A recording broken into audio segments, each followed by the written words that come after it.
Eric Hobsbawm. 6. A Era dos Impérios. Capítulo 5. Trabalhadores do Mundo. Conheci um sapateiro chamado Schroeder. Depois ele foi para a América, deu-me alguns jornais para ler e eu li um pouco, porque estava entediado, mas depois fui me interessando cada vez mais. Os jornais descreviam a miséria dos trabalhadores e sua dependência dos capitalistas e dos senhorios e o faziam de um modo tão vivo e tão fiel ao natural que realmente me espantei. Era como se antes meus olhos houvessem estado fechados. Que diabo, o que eles escreviam nesses jornais era verdade. Toda a minha vida, até aquele dia, era prova disso. Um operário alemão, 1911. Eles, os operários europeus, sentem que devem surgir sem demora grandes mudanças sociais. Que foi baixada a cortina diante da comédia humana do governo pelas classes, das classes e para as classes. Que o dia da democracia está próximo e as lutas dos que labutam pelo que é seu terão precedência sobre as guerras entre as nações, que significam batalhas sem causa entre trabalhadores. Samuel Gompers, 1909. Vida proletária, morte proletária e incineração, no espírito do progresso cultural. Lema da Associação Funerária dos Operários Austríacos, a Flama. 1. Dada a inevitável extensão do eleitorado, a maioria dos eleitores era fatalmente ou pobre, ou insegura, ou descontente, ou tudo isso. Não podiam deixar de estar dominados por sua situação econômica e social e pelos problemas dela decorrentes. Em outras palavras, pela situação de sua classe. E a classe cujos números cresciam de modo mais visível, à medida que a onda de industrialização engolfava o Ocidente, cuja presença se tornava sempre mais ineludível e cuja consciência de classe aparentemente ameaçava de modo mais direto o sistema social, econômico e político das sociedades modernas, era o proletariado. Nessa gente é que pensava o jovem Winston Churchill, então ministro do gabinete liberal, ao advertir o parlamento de que, se o sistema conservador liberal de dois partidos entrasse em colapso, seria substituído pelo da política de classes. O número de pessoas que ganhavam a vida por meio de trabalho manual, em troca de um salário, aumentava sensivelmente em todos os países inundados ou apenas banhados pela maré montante do capitalismo ocidental. Isso desde as fazendas da Patagônia até as minas de nitrato do Chile e as geladas minas de ouro do nordeste da Sibéria, cenário de uma greve espetacular e de um massacre, às vésperas da Grande Guerra. Aquelas pessoas eram encontradas onde quer que as cidades modernas necessitassem de trabalhos de construção ou onde houvesse serviços municipais de utilidade pública, já indispensáveis no século XIX, como os de gás, água e esgotos, e onde quer que se estendesse a rede portuária ou a de estradas de ferro e telégrafos, que interligavam, economicamente, o globo. Minas eram encontradas mesmo, em lugares remotos e em todos os 5 continentes. Em 1914, mesmo os campos petrolíferos eram explorados em escala significativa, na América do Norte, na América Central, na Europa Oriental e no Sudeste da Ásia, bem como no Oriente Médio. Mais expressivo é o fato de, mesmo em países predominantemente agrícolas, os mercados urbanos serem providos de alimentos manufaturados, bebidas, estimulantes e têxteis elementares, por mão de obra barata, trabalhando numa espécie de estabelecimento industrial, em alguns dos quais, a Índia é um exemplo, desenvolviam-se indústrias razoavelmente significativas, de têxteis e até de ferro e aço.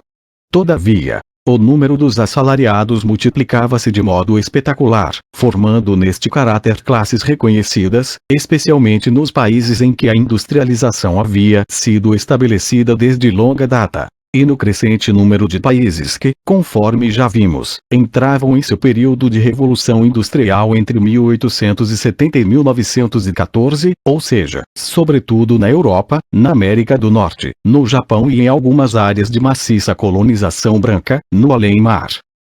O número de tais assalariados crescia, em grande parte, por eles se haverem transferido de 2 grandes reservatórios de trabalho pré-industrial, as oficinas artesanais e a agricultura, que ainda mantinham a maioria dos seres humanos. Pelo final do século, a urbanização provavelmente avançara mais e com maior rapidez do que jamais o fizera antes, e importantes correntes migratórias, por exemplo, da Inglaterra e das comunidades judaicas do leste europeu, provinha das cidades, ainda que às vezes das pequenas cidades. Esses emigrantes podiam transferir-se, como de fato aconteceu, de um tipo de trabalho não agrícola para outro. Com respeito aos homens e mulheres que fugiam à terra, para usar o termo Landflucht, corrente nesse tempo, relativamente poucos teriam a oportunidade de se dedicar à agricultura, mesmo que o quisessem.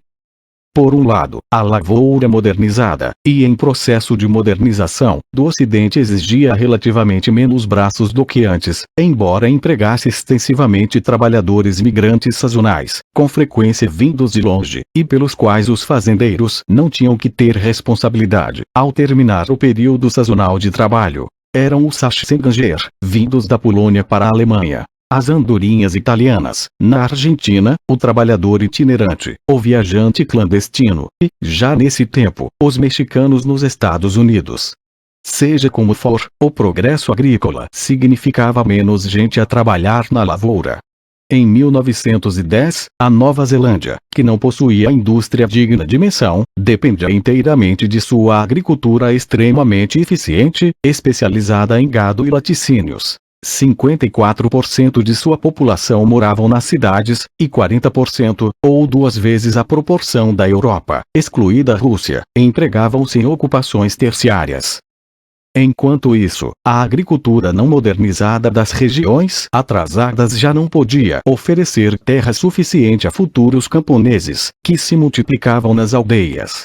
O que a maioria deles almejava, ao emigrar, de certo não era terminar a vida como trabalhadores. Eles queriam fazer a América ou o país para onde fossem, na esperança de ganhar o suficiente, após alguns anos, para comprar uma propriedade ou uma casa e, como pessoa de posses, adquirir o respeito dos vizinhos, em alguma aldeia siciliana, polonesa ou grega. Uma minoria retornou, mas a maioria permaneceu, perfazendo turmas de construção, das minas, das siderúrgicas e realizando outras atividades do mundo urbano e industrial, que necessitava de trabalho duro e de pouco mais. Suas filhas e noivas ingressavam nos serviços domésticos. Ao mesmo tempo, a máquina e a fábrica tiravam a base de massas consideráveis que, até fins do século XIX, produziam os mais familiares bens de consumo urbanos, roupas, calçados, móveis e assemelhados, por métodos artesanais, abrangendo desde os do altivo mestre artesão até os das suadas oficinas e os das costureiras de sótãos. Se o número deles, segundo as aparências, não diminuiu de modo notável, sua participação na força de trabalho tornou-se menor, a despeito do espetacular aumento da produção.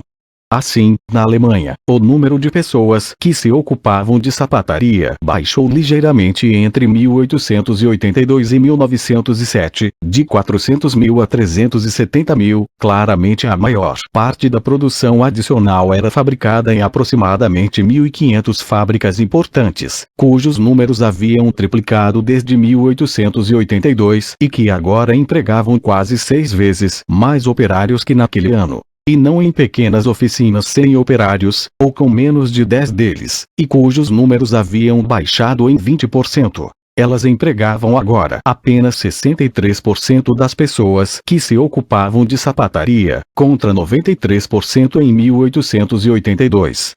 Em países que se industrializavam rapidamente, o setor de manufaturas pré-industriais oferecia, portanto, uma pequena, mas não desprezível, reserva para o recrutamento de novos operários.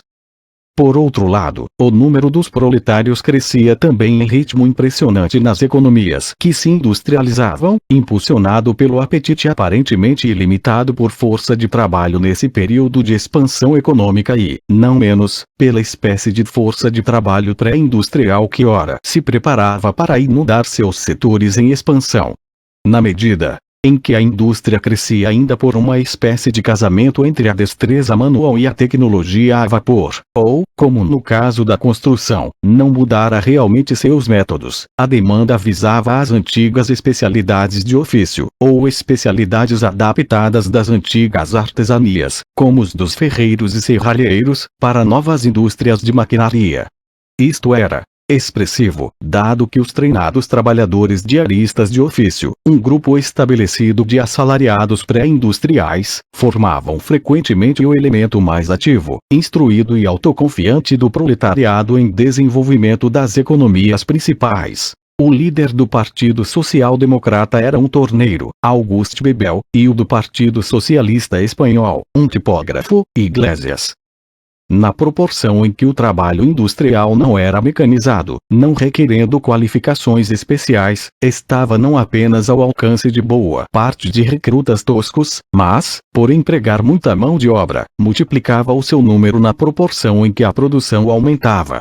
Para apresentar dois exemplos óbvios: a construção, que elaborava a infraestrutura da produção, dos transportes e das gigantescas cidades em rápida expansão. A mineração de carvão, que produzia a forma básica da energia da época, o vapor, geravam ambas grandes efetivos de trabalhadores. A indústria da construção, na Alemanha, cresceu a partir de cerca de meio milhão em 1875 a quase 1,7 milhão em 1907, ou de 10% a quase 16% da força de trabalho. Em 1913, não menos de 1,25 milhão de homens, na Inglaterra, 800 mil na Alemanha em 1907, manejavam picaretas e enxadas, carregavam e erguiam o carvão que mantinha em movimento a economia mundial. Em 1985, os números equivalentes eram 197 mil e 137 mil. Por outro lado, a mecanização, ao buscar substituir a habilidade manual e a experiência por sequências de máquinas ou processos especializados feitos por mão de obra mais ou menos sem especialização, recebeu muito bem o baixo preço e a imaturidade de operários inexperientes, e, em parte nenhuma tanto como nos Estados Unidos, onde as habilidades pré-industriais eram, em todo caso, escassas e não requisitadas a nível de fábrica. A vontade de especializar-se não é geral, disse Henry Ford. Ao aproximar-se o término do século XIX, não havia país industrializado, em fase de industrialização ou de urbanização, que pudesse deixar de tomar consciência dessas massas de trabalhadores, historicamente sem precedentes e aparentemente anônimas e desenraizadas, que tomavam uma proporção crescente de seus povos e, ao que parecia, em aumento inevitável. Dentro em pouco, provavelmente, seriam uma maioria. A diversificação das economias industriais, notadamente pelo aumento das ocupações terciárias, escritórios, lojas, serviços, estava apenas em seu início, exceto nos Estados Unidos, onde os trabalhadores terciários já superavam em números de colarinho azul. Em outras partes parecia predominar um desenvolvimento contrário. Cidades que em tempos pré-industriais haviam sido habitadas principalmente por pessoas do setor terciário, pois até os seus artífices eram também, geralmente, lojistas, tornaram-se centros manufatureiros. Em fins do século XIX, cerca de 2/3 da população ocupada das grandes cidades, ou seja, das cidades de mais de 100 mil habitantes, trabalhavam na indústria. Quem lançasse um olhar retrospectivo, no fim do século, se impressionaria principalmente com o avanço dos exércitos industriais e, dentro de cada cidade ou região, provavelmente com o avanço da especialização industrial.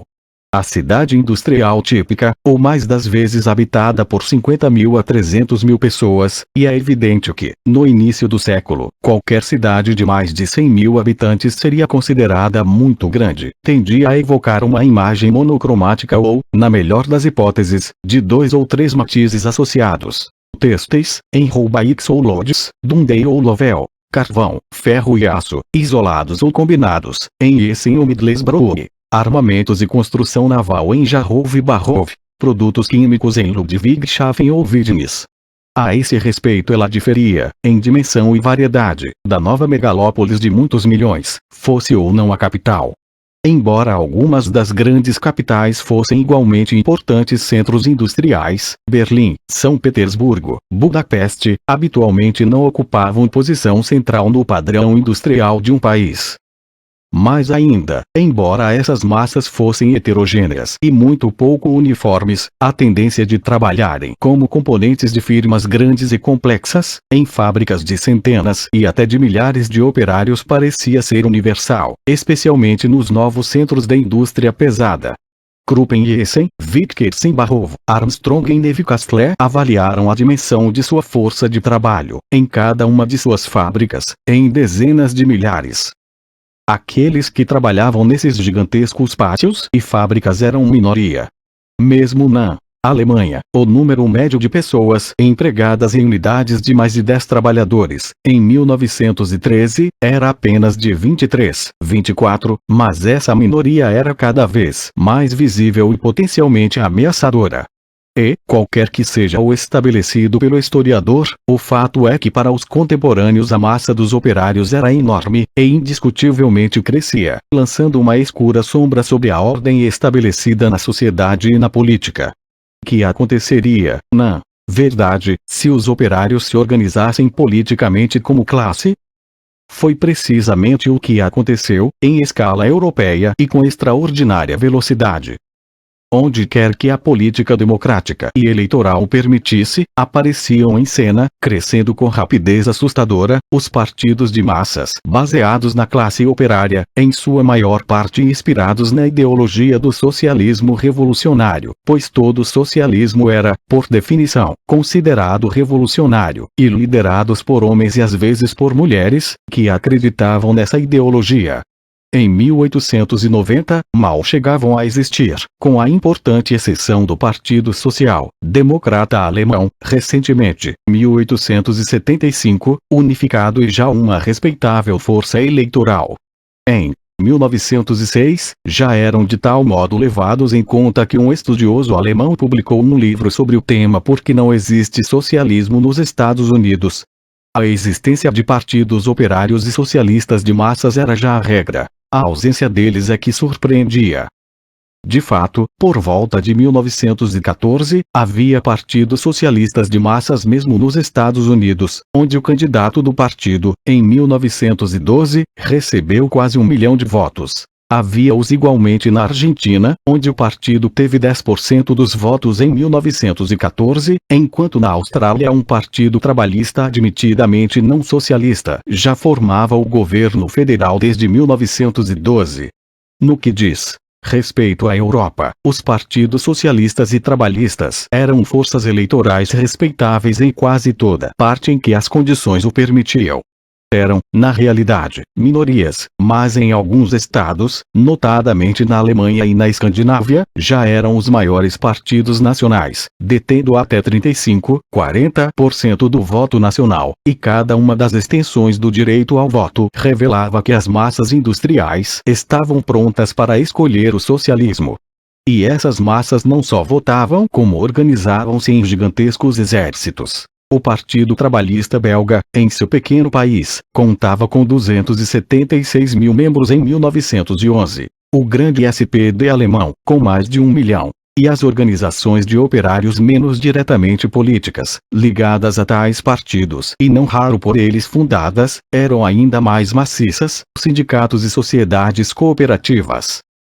Nem todos os exércitos do trabalho eram tão grandes, compactos e disciplinados como os do norte e do centro da Europa.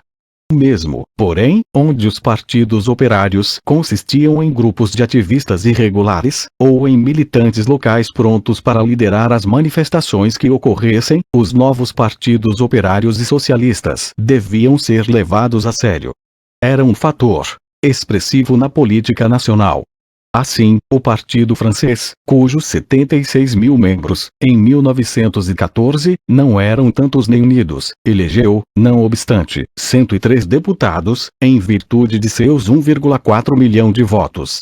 O Partido Italiano, com uma filiação ainda mais modesta, 50 mil membros em 1914, teve uma votação de quase 1 milhão. Em suma, os partidos socialistas e trabalhistas cresciam em quase toda parte, num ritmo que, dependendo do ponto de vista do observador, seria extremamente alarmante ou maravilhoso. Os líderes se animavam fazendo triunfantes extrapolações da curva de crescimento anterior. O proletariado estava destinado, era só considerar a Inglaterra industrial e os registros do recenseamento nacional de alguns anos, a tornar-se a grande maioria do povo. O proletariado ligava-se a seus partidos. Era só questão de tempo, segundo os sistemáticos socialistas alemães, dados a estatística, e esses partidos passariam para além do mágico número dos 51% dos votos, o qual, nos estados democráticos, seria certamente um marco decisivo. Ou, como dizia o novo hino do socialismo mundial, a internacional será a raça humana. Não é preciso que compartilhemos desse otimismo que, manifestamente, estava mal situado. Não obstante, durante os anos que precederam 1914, tornou-se evidente que mesmo os partidos mais miraculosamente bem-sucedidos ainda possuíam grandes reservas de apoio em potencial para mobilizar, o que na verdade estavam fazendo. É natural, aliás, que o extraordinário crescimento dos partidos socialistas e operários desde a década de 1880 haja infundido em seus membros e seguidores, bem como em seus líderes, um sentimento de exaltação, de esperança maravilhosa, da inevitabilidade histórica de seu triunfo. Jamais houvera época tão repleta de esperanças para aqueles que labutam com suas mãos, numa fábrica, numa oficina ou nas minas. Nas palavras de uma canção socialista russa, do passado sombrio resplandece a luz brilhante do futuro. 2. Esse notável impulso ascendente dos partidos da classe operária era, à primeira vista, um tanto surpreendente. Sua força residia essencialmente na elementar simplicidade de seu apelo apolítico. Eram esses os partidos de todos os operários manuais, que trabalhavam por um salário. Representavam essa classe, em suas lutas contra os capitalistas e seus estados. Seu objetivo era criar uma nova sociedade, que teria início com a emancipação dos trabalhadores por sua própria iniciativa, e que emanciparia toda a raça humana, à exceção de uma minoria cada vez mais insignificante de exploradores. A doutrina do marxismo, formulada como tal entre a morte de Marx e o fim do século, crescentemente dominava a maioria dos novos partidos. A clareza com que enunciava suas proposições adotava de um enorme poder de penetração política. Era suficiente saber que todos os trabalhadores deviam se unir ou apoiar esses partidos, pois a própria história lhes garantiria a vitória futura. Isso pressupunha que existisse uma classe operária suficientemente numerosa e homogênea para reconhecer a si própria na imagem marxista do proletariado, e suficientemente convencida da validade da análise uma socialista de sua situação e de suas tarefas, das quais a primeira era formar um partido proletário e, independentemente de qualquer outra coisa, engajar-se na ação política. Nem todos os revolucionários concordavam com tal primazia da política, mas no momento pode-se deixar de lado esta minoria antipolítica, principalmente inspirada em ideias então associadas ao anarquismo. Praticamente, porém, todos os observadores concordavam em que o proletariado estava longe de ser uma massa homogênea, mesmo dentro de uma só nação. Na verdade, antes do surgimento dos novos partidos, havia-se falado, habitualmente, em classes trabalhadoras no plural e jamais no singular. As divisões no interior das massas, classificadas pelos socialistas sob o título de proletariado eram, na verdade, tão importantes que se poderiam constituir num empecilho a qualquer asserção prática de uma consciência de classe única e unificada. O clássico proletariado da moderna fábrica ou estabelecimento industrial, frequentemente uma minoria ainda pequena, embora em rápido aumento, estava longe de ser idêntico ao grosso dos trabalhadores manuais que trabalhavam em pequenas oficinas, na produção domiciliar da zona rural e dos fundos de casas da cidade ou até ao ar livre, e também da labiríntica selva de assalariados que abarrotavam as cidades e, mesmo deixando de lado os da lavoura, o campo, as ocupações industriais, os ofícios e as demais atividades, com frequência extremamente localizadas e com horizontes geográficos altamente restritos, não consideravam ser seus problemas e sua situação os mesmos. quanto haveria de comum, digamos, entre os caldeireiros, exclusivamente do sexo masculino, e as tecelãs de algodão, da Inglaterra, na maioria mulheres. Ou, dentro das mesmas cidades portuárias, entre os operários especializados dos estaleiros e os estivadores. Ou entre operários da confecção e os da construção civil. Essas divisões não eram apenas verticais, mas horizontais. Entre trabalhadores de ofício e operários, entre pessoas e ocupações respeitáveis que se respeitavam e eram respeitados, e o resto, entre a aristocracia do trabalho, o lumpenproletariat e os que se situavam entre ambos, ou mesmo entre diferentes estratos de ofícios especializados, em que o compositor tipógrafo olhava de cima para o pedreiro e o pedreiro fazia o mesmo para o pintor de casas. Havia, além disso, não apenas divisões mas rivalidades entre grupos equivalentes, cada qual em busca do monopólio de um tipo especial de trabalho. E tais rivalidades eram exasperadas pelos desenvolvimentos tecnológicos, que transformavam antigos processos, criavam novos, tornavam irrelevantes as antigas especialidades e invalidavam as definições claras e tradicionais daquilo que por direito pertencia às funções, digamos, do serralheiro ou do ferrador. Onde os empregadores eram fortes e os operários eram fracos, a gerência, por meio das máquinas e do mando, impunha sua própria divisão de trabalho. Mas em outras partes os operários qualificados talvez travassem aquelas amargas disputas de demarcação que agitaram os estaleiros ingleses, notadamente na década de 1890, não raro lançando operários não envolvidos nas greves interocupacionais numa ociosidade incontrolável e imerecida. A todas essas diferenças acrescentavam-se outras, ainda mais óbvias, de origem social e geográfica, de nacionalidade, de língua, de cultura e de religião, as quais não podiam deixar de emergir à proporção que a indústria recrutava seus efetivos, que tão rapidamente aumentavam, em todos os cantos do próprio país e mesmo, nessa era de maciça migração internacional e transoceânica, no estrangeiro.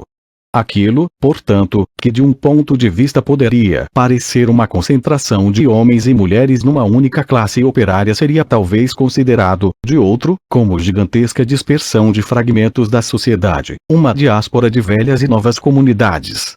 Na medida em que tais divisões separavam os operários, evidentemente elas eram úteis para os empregadores e mesmo estimuladas por eles, em especial nos Estados Unidos, onde o proletariado, em sua maior parte, consistia numa grande variedade de imigrantes. Mesmo uma entidade intensamente militante como a Western Federation of Miners, Federação dos Mineiros do Oeste, das Montanhas Rochosas, corria perigo de fragmentar-se, devido aos conflitos entre os trabalhadores metodistas e qualificados da Cornualha, especializados em pedras duras, encontrados em qualquer parte da terra em que houvesse mineração comercial de metal, e os irlandeses católicos, menos qualificados, encontrados onde quer que houvesse necessidade de força e trabalho duro nas fronteiras do mundo de língua inglesa. Houvesse ou não outras diferenças no interior da classe operária, não cabia dúvida de que as diferenças de nacionalidade, religião e língua a dividiam. O caso clássico da Irlanda é tragicamente familiar. Mesmo na Alemanha, os operários católicos resistiam ao apelo da social-democracia muito mais que os protestantes. E na Boêmia, os operários tchecos resistiram à integração proposta em um movimento pan-austríaco dominado por operários de língua alemã. O entusiástico internacionalismo dos socialistas, os operários, havia-lhes dito Marx, não tinha pátria, apenas classe, atraía os movimentos operários, não apenas pelo seu ideal, mas por ser com frequência a condição prévia essencial para a ação. De outro modo, como poderiam os operários ser mobilizados como tais numa cidade igual a Viena, onde um terço deles era de emigrados tchecos? Ou em Budapeste, onde os operários qualificados eram alemães e os demais, eslovacos ou magiares? O grande centro industrial de Belfast demonstrava, e demonstra ainda, o que pode acontecer quando os operários se identificam principalmente como católicos ou protestantes, ou mesmo como irlandeses e não como operários. Afortunadamente, o apelo ao internacionalismo ou, o que era quase a mesma coisa nos países grandes, ao interregionalismo, não ficou totalmente sem efeito. As diferenças de língua, de nacionalidade ou de religião, por si mesmas, não impossibilitavam a formação de uma consciência de classe unificada, especialmente onde grupos nacionais de operários não competissem, tendo cada qual seu nicho no mercado de trabalho. Criavam importantes dificuldades apenas onde expressassem ou onde simbolizassem conflitos graves entre grupos que iam além dos limites de classe, ou diferenças do interior da classe operária que eram, aparentemente, incompatíveis com a unidade dos operários. Os operários tchecos suspeitavam dos alemães, não como operários e sim como membros de uma nação que tratava os tchecos como inferiores. Os operários irlandeses católicos no Ulster não se deixavam impressionar por apelos pela unidade da classe, ao verem os católicos crescentemente excluídos, entre 1890 e 1914, dos empregos qualificados na indústria, os quais, por esse motivo, haviam se tornado o virtual monopólio dos operários protestantes, com a aprovação de seus sindicatos. Mesmo assim, tal era a força da experiência de classe que a identificação alternativa do operário com algum outro grupo, em classes operárias plurais, como polonês, como católico, ou outra coisa, apenas estreitava a identificação de classe, sem a substituir. Uma pessoa sentia-se operário, mas especificamente operário tcheco, polonês ou católico. A Igreja Católica, a despeito da profunda hostilidade que nutria para com a divisão e o conflito entre classes, foi obrigada a formar, ou pelo menos a tolerar, sindicatos e até sindicatos católicos, nessa época não muito grandes, embora preferisse organizações conjuntas de empregadores e empregados. O que as identificações alternativas realmente excluíram não foi a consciência de classe como tal, mas a consciência política de classe. Assim, houve um movimento sindicalista, e as habituais tendências de formar um partido trabalhista, mesmo no sectário campo de batalha que era o Ulster. Mas a unidade dos operários só era possível na medida em que as duas questões dominantes da existência e do debate político fossem excluídas da discussão: a religião e a autonomia para a Irlanda, sobre as quais os operários católicos e os protestantes, os grey e os orange, os verdes e os cor de laranja, não conseguiam entrar em acordo. Algum tipo de movimento sindical e de luta industrial seria possível, sob tais circunstâncias, mas nunca, exceto dentro de cada comunidade e portanto débil intermitentemente, um partido baseado na identificação de classe. Acrescente-se a esses fatores, que dificultavam a tomada de consciência e a organização da classe operária, a estrutura heterogênea da própria economia industrial em seu desenvolvimento. Nesse particular a Inglaterra era absolutamente excepcional, visto lá existir um forte sentimento apolítico de classe e uma organização sindical. A simples antiguidade e arcaísmo da industrialização pioneira desse país permitira um sindicalismo um tanto primitivo e bastante descentralizado, em grande parte composto de sindicatos de ofícios, que aprofundara suas raízes nas indústrias básicas do país, as quais, por diversas razões, se desenvolveram menos pela substituição da maquinaria por trabalho humano que por um casamento de operações manuais com energia a vapor. Em todas as grandes indústrias da antiga oficina do mundo, a do algodão, a da mineração, a da metalurgia, a da construção de maquinaria e de navios, última indústria que a Inglaterra dominou, existia um núcleo de organização sindical baseado principalmente nas ocupações e nos ofícios, sobretudo com a capacidade de se transformar em sindicalismo de massas. Entre 1867 e 1875, os sindicatos adquiriram realmente status legal e privilégios de tal alcance que nem os mais militantes dos empregadores, nem os governos conservadores, nem os juízes conseguiram reduzi-los ou aboli-los até a década de 1980.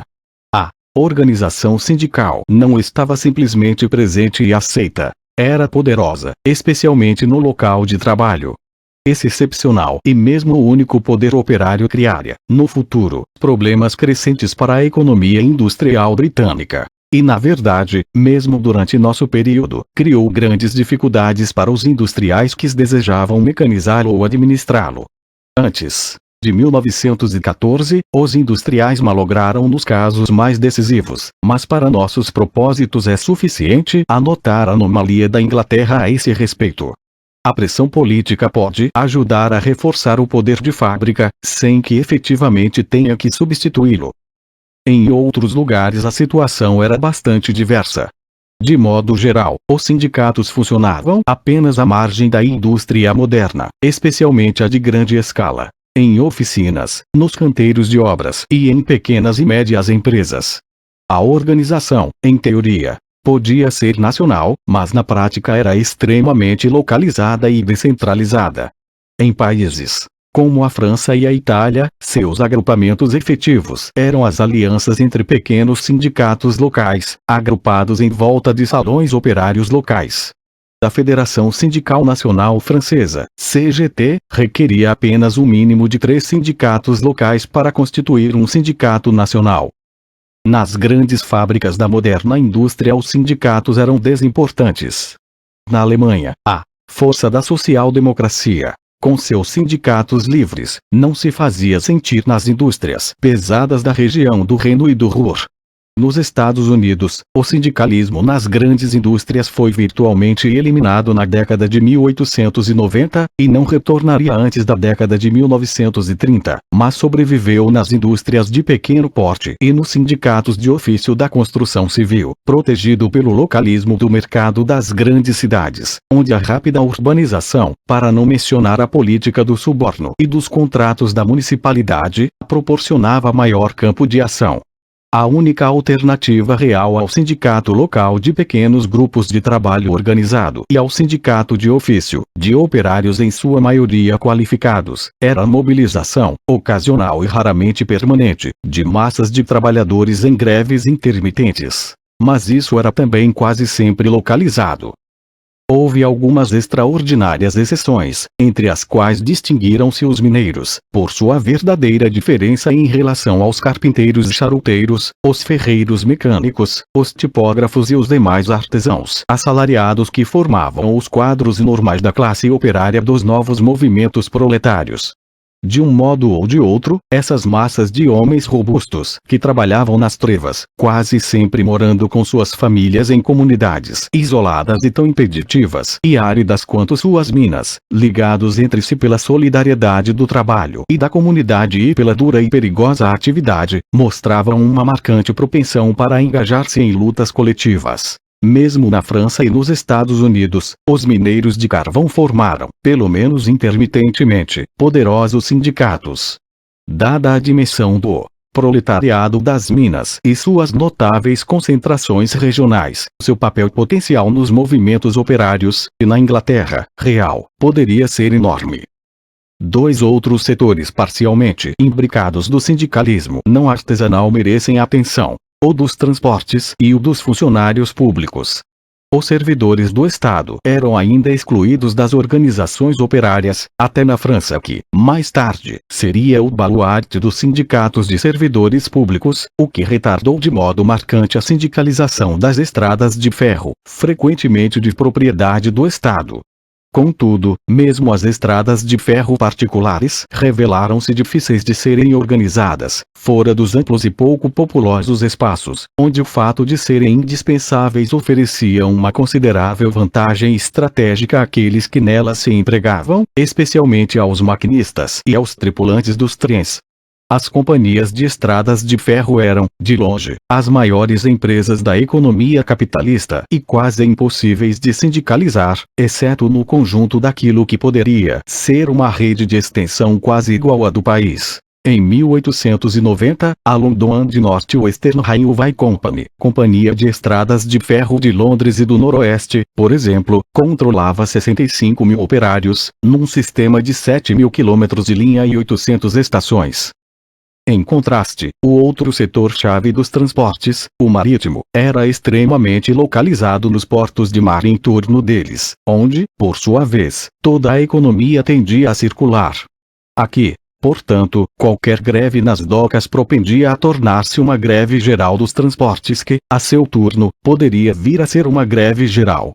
As greves gerais econômicas, que se multiplicaram nos primeiros anos do novo século, e conduziram a exaltados debates dentro do movimento socialista, eram, portanto, principalmente as que tiveram lugar nas cidades portuárias, em Trieste, Gênova, Marselha, Barcelona, Amsterdã. Foram batalhas gigantescas mas improváveis, como tal, de conduzir a uma organização sindical permanente de massas, dada a heterogeneidade de uma força de trabalho frequentemente não especializada. Todavia, os transportes por estrada de ferro e por mar, embora muito diferentes, tinham em comum sua crucial importância estratégica para as economias das nações, que se poderiam paralisar, caso eles cessassem. À medida que cresciam os movimentos operários, os governos tomavam consciência crescente desse potencial estrangulamento e elaboravam as possíveis contramedidas. Destas, a decisão do governo francês de derrotar uma greve geral de estradas de ferro, em 1910, por meio do alistamento de 150 mil ferroviários ou, mais precisamente, de os colocar sob disciplina militar, é o mais drástico exemplo. Entretanto, também os empregadores particulares reconheciam o papel estratégico do setor de transportes. A contraofensiva à onda de sindicalização, na Inglaterra, em 1889-1890, a qual, por sua vez, fora lançada por greves de marinheiros e doqueiros, teve início com uma batalha contra os ferroviários escoceses e uma série de batalhas contra a maciça mas instável sindicalização dos grandes portos de mar. Inversamente, a ofensiva operária desencadeada às vésperas da Guerra Mundial planejou sua própria força estratégica de choque, a tríplice aliança dos mineiros de carvão, dos ferroviários e da Federação dos Trabalhadores nos Transportes, ou seja, dos empregados nos portos. O transporte era agora claramente considerado o elemento crucial na luta de classes. Era assim considerado, aliás, com maior clareza que outra zona de confronto que em breve se revelaria ainda mais decisiva, a das grandes e crescentes indústrias metalúrgicas. Nestas, a força tradicional da organização operária, os operários especializados de antecedentes artesanais, com obstinados sindicatos de ofício, encontravam a grande fábrica moderna, que se propunha reduzi-los, ou a maioria deles, a operadores semi-qualificados de máquinas e ferramentas, cada vez mais especializadas e sofisticadas. Aqui, nesta fronteira do avanço tecnológico que tão rapidamente se movia, o conflito de interesses era claro. Enquanto durasse a paz, a situação em seu conjunto favorecia os administradores. Mas depois de 1914, já não surpreende que a lâmina cortante da radicalização operária se achasse em toda parte das grandes fábricas de armamentos. Subjacente à disposição revolucionária dos metalúrgicos, durante e após a Guerra Mundial, discernimos as tensões preparatórias das décadas de 1890 e de 1900. As classes operárias, portanto, não eram homogêneas nem fáceis de unir num só grupo social coerente, mesmo deixando de lado o proletariado agrícola, que os movimentos sindicais buscavam organizar e mobilizar, em geral sem grande êxito. E todavia eles estavam sendo unificados. Como? 3. Um modo poderoso de unificar era o da ideologia, amparada pela organização. Os socialistas e anarquistas levaram seu novo evangelho às massas, até então desprezadas por quase todas as instituições, exceto por seus exploradores e por aqueles que as aconselhavam a se manter silenciosas e obedientes. E mesmo as escolas primárias, onde as alcançavam, contentavam-se, de modo geral, a inculcar os deveres cívicos da religião, enquanto as próprias igrejas organizadas, a não ser por algumas seitas plebeias, só muito lentamente entravam em território proletário ou estavam mal equipadas para lidar com populações tão diferentes daquelas das comunidades estruturadas das antigas paróquias rurais ou urbanas. Os operários eram gente desconhecida e esquecida, na proporção em que formavam um novo grupo social. O quanto eram desconhecidos, testemunham-no dezenas de escritos de pesquisadores socialistas e de observadores da classe média. O quanto eram esquecidos, pode ser avaliado por qualquer pessoa que haja lido as cartas do pintor Van Gogh, que foi às minas de carvão belgas como evangelista. Os socialistas, com frequência, eram os primeiros a dele se aproximar. Onde as condições o permitissem, eles imprimiam nos mais variados grupos de operários, desde artesãos assalariados e vanguardas militantes até comunidades inteiras de mineiros e trabalhadores de obras, uma única identidade, a de proletários. Em 1886, os aldeões dos vales belgas em torno de Liege, que tradicionalmente manufaturavam armas de fogo, eram apolíticos. Passavam a vida sendo mal pagos, e a diversão, para os homens, residia apenas em criar pombos, pescar e frequentar brigas de galos. Assim que o Partido dos Trabalhadores apareceu em cena, converteram-se em massa. Daí em diante, 80 a 90% de Val de Vesdre passou a votar pelos socialistas, abrindo brechas até nas últimas fortificações do catolicismo local. O povo do Liegiois percebeu que participava da identificação e da fé dos tecelões de Ghent, cuja própria língua, o flamengo, não podiam entender. E por aí com a identificação e a fé de todos aqueles que participavam do ideal de uma só classe operária universal. Essa mensagem, a da unidade de todos os que trabalham e são pobres, foi levada até os mais remotos cantos dos países, por agitadores e propagandistas. E eles traziam igualmente a organização, a ação coletiva estruturada sem a qual a classe operária não poderia existir como classe. E, por meio da organização, adquiriam aqueles quadros de porta-vozes que podiam articular os sentimentos e esperanças dos homens e mulheres que não os saberiam enunciar. Eles possuíam ou encontravam as palavras para as verdades que todos sentiam. Sem essa coletividade organizada, seriam apenas pobre gente do trabalho.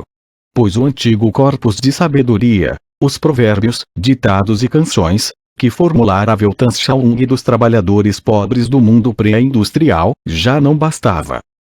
Eles constituíam uma nova realidade social, que exigia nova reflexão. Isto iniciou-se no momento em que compreenderam a mensagem de seus novos porta-vozes. Vocês são uma classe, devem demonstrar que são uma classe.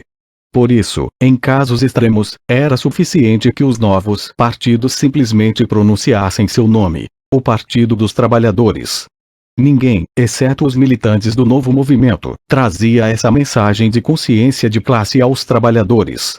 Sua mensagem unificava todos os que se dispusessem a reconhecer-lhe a grande verdade que cancelava as diferenças existentes entre eles. Mas toda a gente dispunha-se a reconhecê-la, pois alargava-se a brecha que separava os que eram, ou se tornavam, trabalhadores e o resto das pessoas, inclusive as de outros setores dos socialmente modestos, da gente pequena, uma vez que o mundo da classe operária separava-se progressivamente, e não menos porque os conflitos entre os que pagavam salários e os que destes viviam constituíam uma realidade existencial cada vez mais dominante. Este era o caso. Evidentemente, em lugares praticamente criados pela e para a indústria, como Bochum, 4.200 habitantes em 1842, 120 mil em 1907, dos quais 78% eram operários e 3% eram capitalistas, ou Middlesbrough, 6 mil em 1841, 105 mil em 1911. Nesses centros, principalmente de mineração e indústria pesada, que cresceram como cogumelos na segunda metade do século, talvez mais que as cidades das fábricas têxteis que anteriormente haviam sido os típicos centros industriais, os homens e as mulheres poderiam passar a vida sem sequer chegar a ver, com alguma regularidade, um membro das classes não assalariadas que de algum modo não lhes desse ordens, proprietários, gerentes, funcionários, professores, padres, a não ser no que diz respeito aos pequenos artesãos e lojistas, ou aos taverneiros, que atendiam às modestas necessidades dos pobres e que, conforme a clientela, adaptavam-se ao ambiente proletário.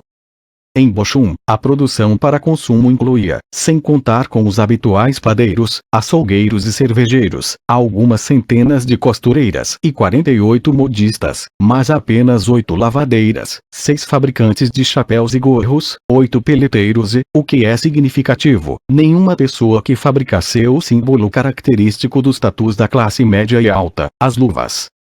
Todavia, mesmo na grande cidade, com seus serviços multiformes e progressivamente diversificados, com sua variedade social e sua especialização funcional, suplementadas na época pelo planejamento urbano e pelo desenvolvimento da propriedade, havia uma separação de classes, salvo em territórios neutros, como o parque, a estação ferroviária e as estruturas destinadas ao divertimento.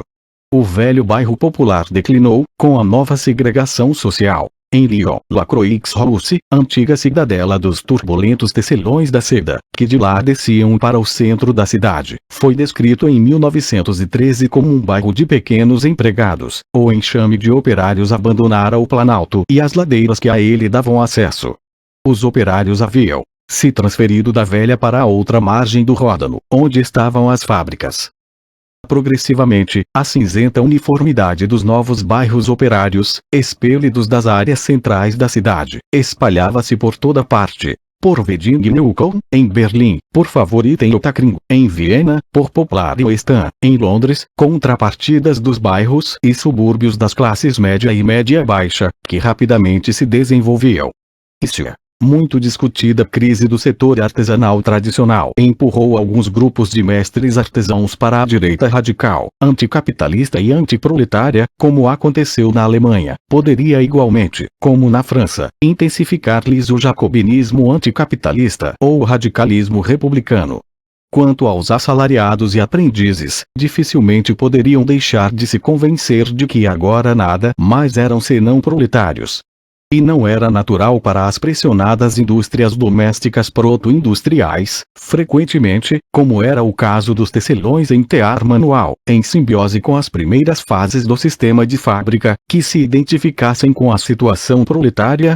Comunidades localizadas desse tipo, em várias regiões montanhosas da Alemanha, da Boêmia e de outras partes, tornaram-se as fortalezas naturais do movimento. Todos os operários estavam, por boas razões, prontos a ser convencidos da injustiça da ordem social, mas o ponto crucial de sua experiência era seu relacionamento com os empregadores. O novo movimento operário socialista era inseparável dos descontentes do local de trabalho, quer se expressassem ou não por meio de greves e, mais raramente, de sindicatos organizados. Repetidamente, o surgimento de um partido socialista local é inseparável de um grupo particular de operários localmente centrais, cuja mobilização ele libera ou reflete. Em Roanne, França, os tecelões formavam o âmago do Parti ouvrier.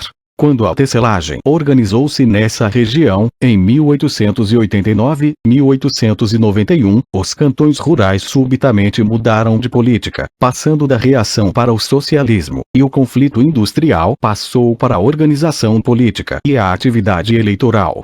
Todavia, conforme demonstra o exemplo do movimento operário inglês nas décadas de meados do século, não havia conexão necessária entre a prontidão para a greve, para a organização e a identificação da classe dos empregadores, os capitalistas, como um mais importante adversário político.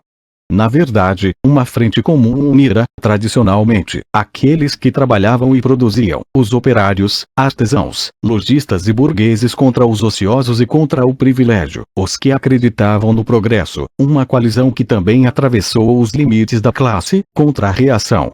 No entanto, essa aliança, em grande parte responsável pela anterior força histórica e política do liberalismo, conferir à Era do Capital, capítulo 6, desmoronou, não apenas por haver a democracia eleitoral revelado os interesses divergentes dos seus vários componentes, mas porque a classe dos empregadores, progressivamente tipificada pelas suas dimensões e concentração, como vimos, a palavra-chave grande, como em grandes negócios, grande indústria, grande patronate, ou grossindustrie, aparece com maior frequência e integra-se mais visivelmente na zona indiferenciada da riqueza, do poder estatal e do privilégio. Junta-se a plutocracia, que os demagogos eduardianos, na Inglaterra, gostavam de desancar, uma plutocracia que, enquanto a Era da Depressão cedia lugar ao embriagador surto da expansão econômica, pavoneava-se cada vez mais e o fazia visivelmente por meio da nova mídia de massas. O principal perito trabalhista do governo inglês afirmava que os jornais e o automóvel, monopólio dos ricos na Europa, caracterizavam o iniludível contraste entre ricos e pobres. À medida que a luta política contra o privilégio se incorporava à até então independente luta que se desenvolvia no local do emprego, ou em volta dele, o mundo do operário manual separava-se cada vez mais daqueles que se situavam acima dele, por meio do crescimento impressionantemente rápido em alguns países, do setor terciário da economia, que gerou um extrato de homens e mulheres que trabalhavam sem sujar as mãos. Diferentemente da antiga pequena burguesia de pequenos artesãos lojistas, que poderia ser considerada a zona de transição ou terra de ninguém entre o operariado e a burguesia. Essas novas classes médias e as classes médias baixas separavam as duas outras. Apesar da absoluta modéstia de sua situação econômica, com frequência pouco melhor que a de operários bem pagos, estas classes davam realce precisamente ao que as separava dos trabalhadores manuais e ao que possuía ou julgava possuir em comum com os que lhe eram socialmente superiores. Conferir capítulo 7. Formavam uma camada, isolando o operariado abaixo dela. Se os desenvolvimentos econômicos e sociais assim favoreciam a formação de uma consciência de classe de todos os operários manuais, um terceiro fator virtualmente forçou-os à unificação: a economia nacional e o Estado-nação, que progressivamente se interligavam. O Estado-nação não apenas formava o quadro de referência da vida do cidadão, estabelecendo-lhe parâmetros e determinando as condições concretas e os limites geográficos da luta operária, mas igualmente tornava as suas intervenções políticas, legais e administrativas cada vez mais centrais à existência da classe trabalhadora. A economia operava progressivamente como sistema integrado, ou seja, como um sistema em que o sindicato não mais funcionava como um agregado de unidades locais frouxamente ligadas e preocupadas principalmente com as condições locais. Seria compelido a adotar uma perspectiva nacional, pelo menos em relação à própria indústria. Na Inglaterra, o novo fenômeno que eram os conflitos trabalhistas organizados nacionalmente surgiu pela primeira vez na década de 1890, enquanto o espectro da greve nacional dos transportes e dos mineiros de carvão concretizava-se na década de 1900. De modo correspondente, as indústrias começaram a negociar acordos coletivos de âmbito nacional, praticamente desconhecidos antes de 1889. Em 1910, porém, haviam se tornado prática comum. A tendência crescente dos sindicatos, especialmente dos sindicatos socialistas, de organizar os trabalhadores em estruturas abrangentes, cada qual cobrindo uma única indústria nacional, sindicalismo industrial, refletia esse sentido da economia como um todo integrado. O sindicalismo industrial, como aspiração, reconhecia que a indústria deixara de ser classificação teórica para estatísticos e economistas para se tornar um conceito operacional ou estratégico, de âmbito nacional, o quadro de referência econômico da luta dos sindicatos, por muito localizados que fossem. Os mineiros de carvão ingleses, conquanto violentamente apegados aos seus campos de mineração ou mesmo às suas minas, e embora conscientes da especificidade de seus problemas e costumes, perceberam que, inevitavelmente, tinham que se unir, Gales do Sul com a Nortúmbria, Fife com Staffordshire em organização nacional, entre 1888 e 1908. No tocante ao Estado, a democratização eleitoral impôs uma unidade de classe que os governantes almejavam evitar. A própria luta pela extensão dos direitos do cidadão inevitavelmente adquiria um matiz de classe para os operários, visto que a questão central da controvérsia, pelo menos para os homens, era o direito ao voto do cidadão sem propriedade. Qualificação segundo a propriedade, por modesta que fosse, excluiria, antes de tudo, grande parte dos operários. Inversamente, onde os direitos de voto não haviam ainda sido alcançados, pelo menos em teoria, os novos movimentos socialistas fatalmente convertiam-se nos maiores defensores do sufrágio universal, deflagrando ou ameaçando deflagrar gigantescas manifestações e greves gerais por essa causa, na Bélgica em 1893 e mais duas vezes depois desta, na Suécia em 1902, na Finlândia em 1905, o que, um tempo, reforçava e demonstrava o poder de mobilização das massas recém-convertidas. Até as reformas eleitorais, deliberadamente antidemocráticas, poderiam reforçar a consciência de classe nacional, como aconteceu na Rússia, após 1905, onde os eleitores trabalhadores foram reunidos, e subrepresentados, num compartimento separado, ou cúria eleitoral. Todavia, as atividades eleitorais, nas quais caracteristicamente os partidos socialistas mergulharam, para escândalo dos anarquistas que as consideravam separando o movimento da revolução, só poderiam conferir à classe operária uma dimensão nacional única, por muito dividida que estivesse sob outros aspectos. Mais ainda, o próprio Estado unificava a classe, visto que, progressivamente, qualquer grupo social teria de perseguir seus objetivos políticos por meio de pressões exercidas junto ao governo nacional, a favor ou contra a legislação e a administração de leis nacionais. Nenhuma classe tinha uma necessidade mais consistente e contínua de ação estatal positiva em assuntos econômicos e sociais, para compensar as inadequações de sua desamparada ação coletiva. E quanto mais numeroso o proletariado nacional, tanto mais sensíveis, mas com relutância, eram os políticos às exigências de um conjunto de eleitores tão perigoso e de tal dimensão. Na Inglaterra, os antigos sindicatos de meados da era vitoriana e o novo movimento operário dividiram-se, na década de 1880, essencialmente devido à questão da exigência de que fosse instituído um dia de 8 horas por lei, e não por meio de negociações coletivas. Isto é, exigiam uma lei universalmente aplicável a todos os trabalhadores, uma lei por definição nacional e mesmo, segundo a opinião da Segundo Internacional, plenamente conscientes do significado da exigência, uma lei internacional. Essa agitação originou a provavelmente mais visceral e comovente instituição do internacionalismo da classe operária. As manifestações anuais de 1º de maio, inauguradas em 1890. Em 1917, os operários russos, finalmente livres para comemorar, até puseram de lado seu próprio calendário a fim de se manifestarem precisamente no mesmo dia em que o resto do mundo o fazia. Todavia, a força da unificação da classe operária, dentro de cada nação, substituía de modo inevitável as esperanças e asserções teóricas do internacionalismo operário, salvo para uma nobre minoria de militantes e ativistas. Conforme demonstrou o comportamento das classes operárias em agosto de 1914, o quadro de referência efetivo da sua consciência de classe era, exceto durante os breves momentos da Revolução, o Estado e a nação politicamente definidos. 4.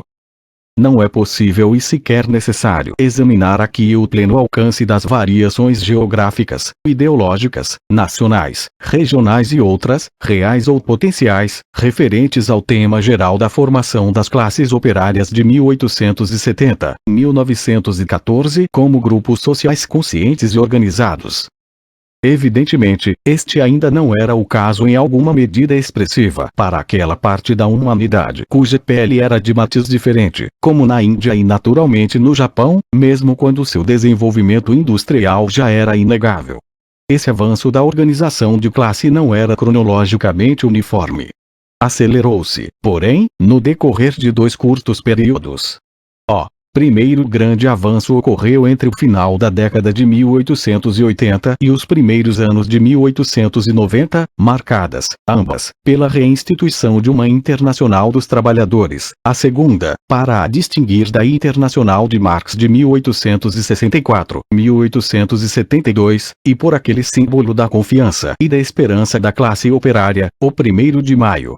Foram esses os anos em que os socialistas primeiro apareceram em números significativos nos parlamentos de diversos países, enquanto na Alemanha, onde seu partido já era forte, o poder do SPD mais que dobrou entre 1887 e 1893, de 10,1% a 23,3%. O segundo período importante de avanço aconteceu aproximadamente entre a Revolução Russa de 1905, que muito influenciou, especialmente na Europa Central, e 1914. O maciço avanço eleitoral dos partidos socialistas e operários era agora auxiliado pela difusão do sufrágio democratizado, que lhe permitia ser eficazmente registrado. Ao mesmo tempo, ondas de agitação operária produziam um avanço ainda maior na força do sindicalismo organizado. Embora os pormenores variassem enormemente com as circunstâncias nacionais, essas 2 ondas de rápido avanço operário podem ser encontradas de um ou de outro modo, em quase toda parte. Contudo, a formação da consciência de classe dos trabalhadores não pode ser identificada, simplesmente, com o crescimento dos movimentos operários organizados, embora haja exemplos, particularmente na Europa Central e em algumas zonas industriais especializadas, nas quais a identificação dos operários com seu partido ou movimento era quase total. Assim, analista de eleições no Distrito Eleitoral da Alemanha Central, Naumburg-Merseburg, ficou surpreso pelo fato de que apenas 88% dos operários tivessem votado no SPD. Evidentemente, presumia que, nesse lugar, a equação operário igual social-democrata fosse a regra. Este caso, porém, não era típico nem mesmo comum. O que se tornava cada vez mais comum, quer os operários se identificassem ou não com seu partido, era a identificação apolítica de classe, ou a consciência de pertencerem a um mundo separado de operários, que incluía, mas ia muito além do partido de classe. Pois tal consciência era baseada numa experiência de vida à parte, um modo e um estilo de vida separados que emergiam, não obstante as variações regionais de costumes e idioma, em formas partilhadas de atividade social. Por exemplo, existem versões de esportes especificamente identificados com os proletários como classe, tais como as associações de futebol, na Inglaterra, que datam da década de 1880, ou mesmo modos de vestir novos e específicos de classe, como o proverbial boné operário de viseira. Ainda assim, sem o surgimento simultâneo do movimento, mesmo as expressões não políticas da consciência de classe não haveriam sido completas nem mesmo plenamente concebíveis, pois foi por meio do movimento que as classes trabalhadoras, no plural, fundiram-se com a classe operária, no singular. Os movimentos, por sua vez, à proporção que se tornavam movimentos de massas, eram imbuídos da desconfiança não política, mas instintiva, dos trabalhadores em relação a todos os que não tinham mãos sujas pelo trabalho. Esse difuso ouvrerisme, como o chamavam os franceses, refletia a realidade dos partidos de massas, uma vez que estes, ao contrário das pequenas organizações ilegais, eram preponderantemente compostos de trabalhadores manuais. Os 61 mil membros do Partido Social Democrata, em Hamburgo, em 1911-1912, incluíam apenas 36 escritores e jornalistas e 2 membros das profissões mais prestigiosas. Na realidade, apenas 5% de seus membros eram não proletários, e destes, metade consistia de estalajadeiros. Mas essa desconfiança em relação a não trabalhadores não excluía a admiração por grandes mestres orundos de classe diferente, como o próprio Karl Marx, nem por um punhado de socialistas de origem burguesa, pais fundadores, líderes nacionais e oradores, 2 funções não raro difíceis de distinguir, ou teóricos. E na verdade, em sua primeira geração, os partidos socialistas atraíram admiráveis figuras da classe média, homens talentosos merecedores de admiração. Victor Adler, na Áustria, 1852-1918. Jaurès, na França, 1859-1914. Turati, na Itália, 1857-1932. Branting, na Suécia, 1860-1925. O que era, pois, esse movimento que em casos extremos poderia finalmente vir a coincidir com a classe? Em toda parte ele incluía a mais básica e universal organização de trabalhadores, o sindicato, embora sob formas diferentes e com força variável. Também incluía, com frequência, as cooperativas, principalmente sob a forma de lojas para operários, ocasionalmente, como na Bélgica, como instituições centrais do movimento. Em países onde existiam partidos socialistas de massas, eles incluiriam, mais cedo ou mais tarde, todas as associações em que participassem os operários, desde o berço à sepultura, ou, mais exatamente, dado seu anticlericalismo, ao crematório, preferido pelos avançados por ser mais apropriado à época das ciências e do progresso. As associações poderiam variar, desde os 200 mil membros da Federação Alemã de Corais Operários, de 1914, e dos 13 mil membros do Clube dos Ciclistas Operários Solidariedade, de 1910, até os operários colecionadores de selos e os operários criadores de coelhos, cujos vestígios encontram-se ainda, vez por outra, nas estalagens dos subúrbios de Viena. Mas, em sua essência, todos eles subordinavam-se, ou faziam parte, ou pelo menos ligavam-se intimamente à sua expressão essencial, o partido político, quase sempre chamado socialista, social-democrata, ou mais simplesmente, dos trabalhadores ou trabalhista. Movimentos operários que carecessem de partidos de classe organizados ou que se opusessem à política, embora pudessem representar a velha estirpe de esquerda, da ideologia utópica ou anarquista, eram quase invariavelmente fracos. Representavam quadros itinerantes de militantes isolados, de evangelistas, de agitadores, de potenciais líderes de greves, mas não estruturas de massas. Exceto no mundo ibérico, sempre defasado em relação aos demais desenvolvimentos europeus, o anarquismo jamais foi ideologia majoritária em parte nenhuma da Europa, nem mesmo de movimentos operários fracos. Salvo nos países latinos e, conforme revelou a Revolução de 1917, na Rússia, o anarquismo era politicamente sem importância. A grande maioria desses partidos operários, sendo a Austrália a exceção mais importante, anteviam mudanças fundamentais na sociedade, consequentemente, davam a si próprios o nome de socialistas, ou julgava-se que estivessem propensos a isso, como o Partido Trabalhista em inglês. Antes de 1914, queriam manter muita distância da política da classe dominante e mais ainda do governo, até o dia em que o próprio movimento formasse um governo seu e, presumivelmente, iniciasse a grande transformação.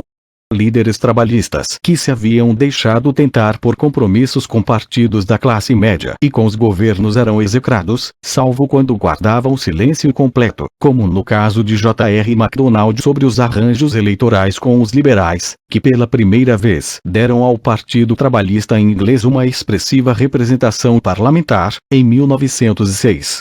Por motivos compreensíveis, a atitude dos partidos para com o governo local era bem mais positiva.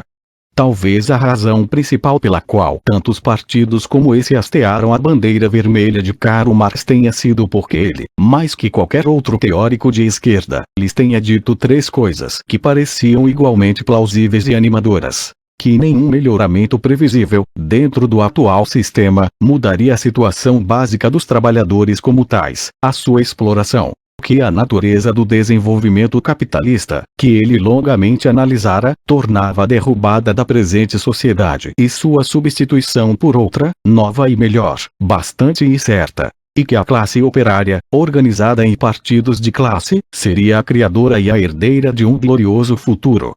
Desse modo, Marx oferecia aos operários uma certeza, análoga àquela anteriormente oferecida pela religião, de que a ciência demonstrava a inevitabilidade histórica de seu futuro triunfo. No que se refere a isso, o marxismo era tão eficaz que, mesmo os que se opunham a Marx, dentro do movimento, adotavam em larga medida sua análise do capitalismo. Assim, tanto os oradores como os ideólogos desses partidos quanto seus adversários tinham geralmente como certo que queriam uma revolução social e que suas atividades subentendiam essa revolução. Todavia, o que exatamente significaria essa frase, a não ser que a mudança do capitalismo para o socialismo, de uma sociedade baseada na propriedade privada e na iniciativa, para outra, baseada na propriedade comum dos meios de produção, distribuição e troca revolucionária de fato à vida, embora a exata natureza e o conteúdo do futuro socialista fossem surpreendentemente muito pouco discutidos e permanecessem imprecisos, exceto para afirmar que o mal de agora seria bom, então. A natureza da revolução foi a questão dominante dos debates sobre política proletária durante todo o período. O que estava em discussão não era a fé numa total transformação da sociedade, mesmo estando muitos líderes e militantes demasiado absorvidos nas lutas imediatas para interessar-se por um futuro remoto. Era antes o fato de, seguindo uma tradição de esquerda que remontava para além de Marx e Bakunin, a 1789 ou mesmo a 1776, as revoluções esperarem realizar mudanças sociais fundamentais por meio de uma súbita, violenta e insurrecional transferência do poder. Ou, em sentido mais geral e milenarista, que a grande mudança, cuja inevitabilidade havia sido estabelecida, devia ser mais iminente do que no momento aparentava ser no mundo industrial, ou mesmo do que parecerá, durante a depressão e o descontentamento da década de 1880, ou durante os sustos de esperança do início de 1890. Mesmo o veterano Engels, ao lançar um olhar retrospectivo à Era das Revoluções, durante a qual era de esperar que se erguessem barricadas mais ou menos a cada 20 anos, e na qual ele realmente tomara parte em campanhas revolucionárias, de arma na mão, advertiu que os dias de 1848 pertenciam, irreversivelmente, ao passado. Como vimos, desde meados da década de 1890 a ideia do iminente colapso do capitalismo parecia absolutamente implausível. Que restava, pois, aos exércitos do proletariado, mobilizados aos milhões sob a bandeira vermelha? Algumas vezes, a direita do movimento, recomendavam a alguns que todos se concentrassem nas melhorias e reformas imediatas que a classe operária conseguisse do governo e dos empregadores, deixando que o futuro remoto cuidasse de si próprio. A revolta e a insurreição, em todo caso, não estavam na agenda. Mesmo assim, raros líderes operários nascidos após 1860 abandonaram a ideia da Nova Jerusalém. Edward Bernstein, 1850-1932, intelectual socialista formado pelos próprios esforços, que por imprudência sugeriu não apenas que fossem revistas as teorias de Karl Marx à luz do florescente capitalismo, revisionismo, mas também que o almejado objetivo do socialismo era menos importante que as reformas a serem ganhas no caminho, foi maciçamente condenado por políticos operários, cujo interesse em derrubar o capitalismo era não raro extremamente débil. A crença de que a sociedade atual era intolerável fazia sentido para a gente da classe operária, mesmo quando, conforme notara um observador de um congresso socialista alemão na década de 1900, seus militantes mantinham-se um pão ou dois à frente do capitalismo. Era o ideal de uma nova sociedade que infundia esperanças à classe operária. Não obstante, como havia a nova sociedade de ser instaurada, numa época em que o colapso do velho sistema parecia o contrário de iminente. A constrangida descrição de Kautsky do grande Partido Social-Democrata Alemão como um partido que, embora revolucionário não faz revolução, é um resumo do problema. Seria suficiente manter, como fazia o SPD, um compromisso teórico com nada menos que a revolução social, uma posição de oposição intransigente, só para medir periodicamente a ascensão das forças do movimento nas eleições, confiando nas forças objetivas do desenvolvimento histórico, para produzir seu inevitável triunfo? Não, se isto significasse, como acontecia na prática com demasiada frequência, que o movimento havia se adaptado a operar dentro do quadro de referências do sistema que não conseguia derrubar. Esta fachada de intransigência, segundo a opinião de muitos radicais e militantes, ocultava uma acomodação com a passividade, uma recusa de dar ordem de ação aos exércitos mobilizados do trabalho e a supressão das lutas que espontaneamente recresciam entre as massas, tudo isso em nome da miserável disciplina organizacional.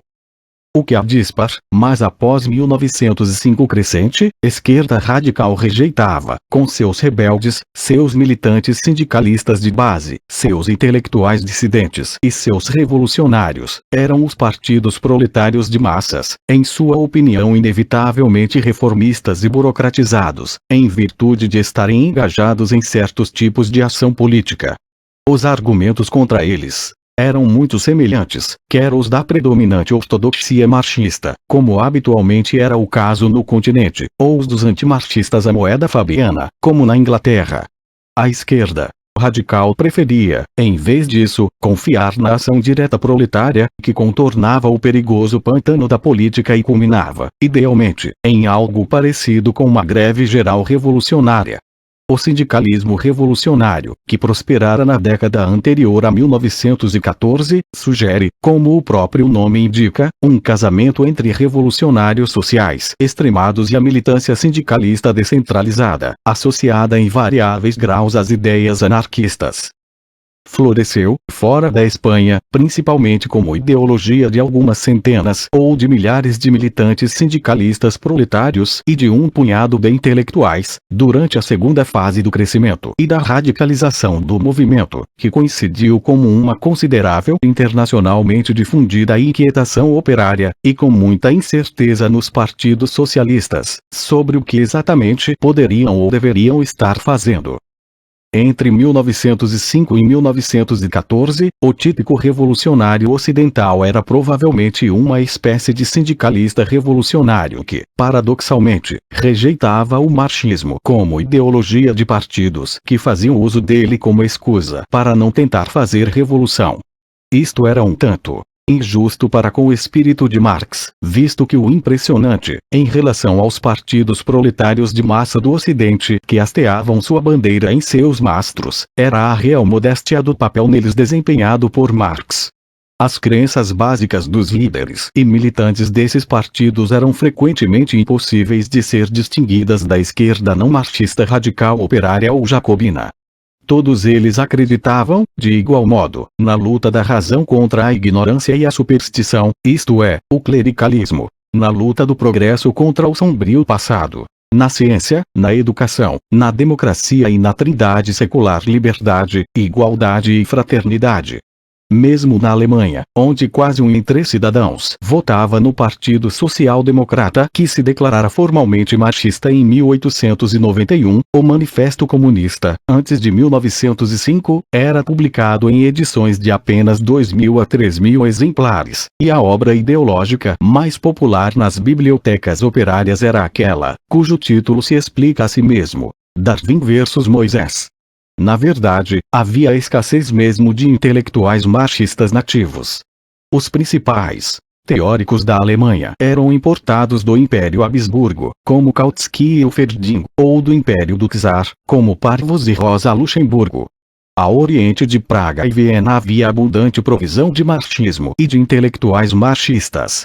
Nessas regiões, o marxismo reteve seu impulso revolucionário intacto, e o liame entre marxismo e revolução continuava manifesto, ao menos porque as perspectivas revolucionárias eram imediatas e reais. Nesse ponto, realmente, estava a chave do padrão dos movimentos operários e socialistas, como há de muitas outras coisas na história dos 50 anos precedentes a 1914.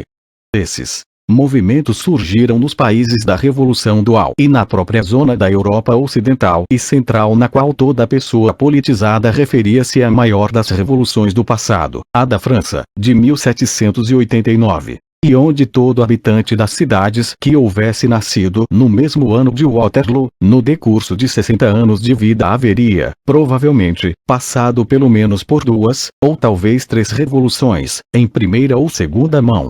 O movimento operário e socialista via em si mesmo a continuação linear dessa tradição. Os social-democratas austríacos comemoravam o dia de março, aniversário das vítimas da Revolução de Viena, de 1848, antes de comemorarem o novo 1º de maio. Todavia, a Revolução Social retirava-se rapidamente de sua primitiva zona de incubação. E sob certos aspectos o surgimento dos partidos de classe, maciços, organizados e, acima de tudo, disciplinados, acelerou essa retirada. Os comícios de massas, organizados, as cuidadosamente planejadas manifestações ou passeatas de massas, as campanhas eleitorais antes substituíram que prepararam tumultos e insurreições. A súbita onda de partidos vermelhos nos países avançados da sociedade burguesa era realmente um fenômeno preocupante para os que os governavam. Mas, entre estes, poucos realmente esperavam ver uma guilhotina erguida em suas capitais. Reconheciam esses partidos como entidades de oposição radical dentro de um sistema que não obstante oferecia espaço para melhorias e para conciliação. Essas sociedades não eram, ou não eram ainda, ou não eram mais, daquelas em que muito sangue corria, a despeito da retórica que afirmava o contrário. O que mantinha os novos partidos comprometidos com a completa revolução da sociedade, pelo menos teoricamente, e as massas de trabalhadores comuns comprometidos com esses partidos, não era de certo a incapacidade de o capitalismo lhes oferecer melhorias.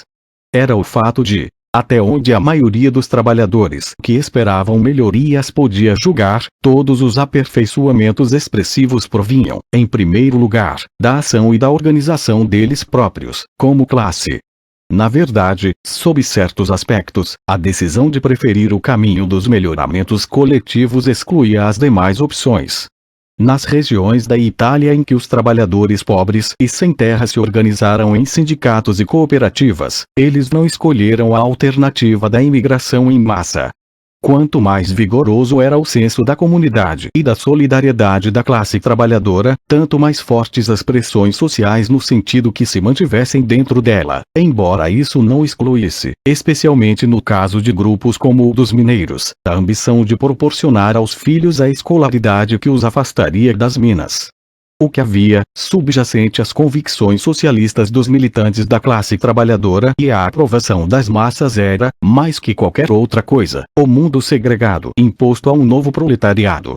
Se neles havia esperança, e seus membros organizados eram realmente altivos e esperançosos, era porque eles tinham esperanças no movimento. Se o sonho americano era individualista, o do operário europeu era predominantemente coletivo. Seria isso revolucionário? Quase certamente não, no sentido insurrecional, a julgar pelo comportamento da maioria do mais forte dos partidos socialistas revolucionários, o SPD alemão.